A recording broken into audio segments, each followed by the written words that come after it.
Walgreens enters talks with Sycamore Partners to go private.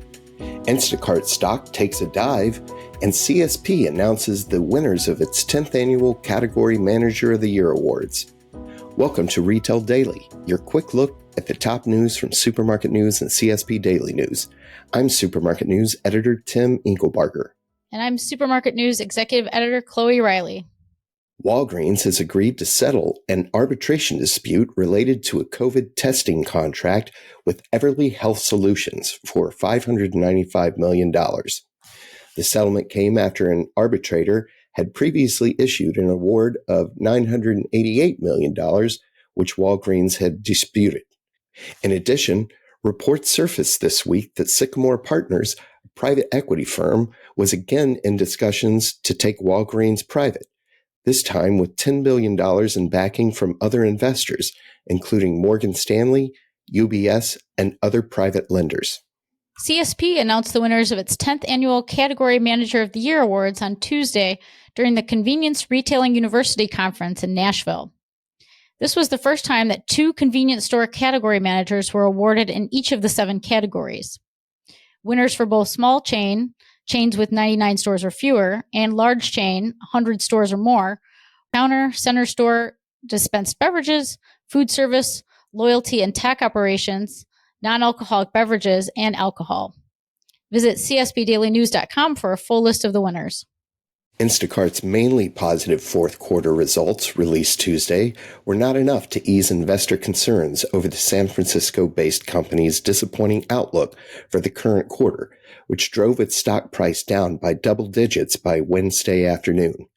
The grocery-focused tech company beat analyst expectations, reporting earnings of 53 cents per share on revenue of $883 million for the quarter ended December 2024. That beat the consensus earnings estimate according to Earnings Whispers, but lagged behind the consensus Wall Street estimate. Convenience store consumers are already playing mobile games, said Mike Templeton, partner at Next Chapter, such as puzzle, social media, card, casino, board games, and more. Integrating gamification into loyalty is a game changer, Templeton said. Adding games into a loyalty program drives app frequency, and real-time rewards is what consumers are used to. Grocery Outlet laid out its plans to right the ship in its Q4 earnings report on Tuesday, announcing plans to scale back store and warehouse expansion and refocus on existing and high-priority adjacent markets.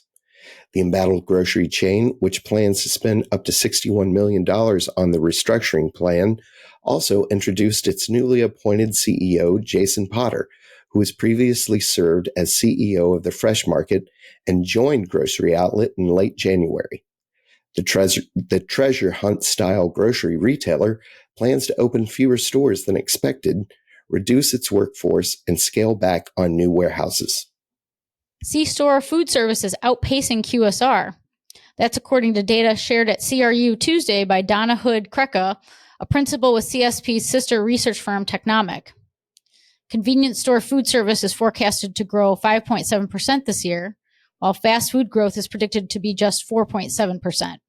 Weis Markets reported fourth quarter gains in sales and earnings on Wednesday, and also said it has worked through supply chain disruptions for labor and materials to complete several store development projects. The retailer said it acquired and converted 2 Sunnyvale Foods locations in Chambersburg and Greencastle, Pennsylvania in 2024 and completed 12 store development projects, which include remodels and the addition of fuel stations.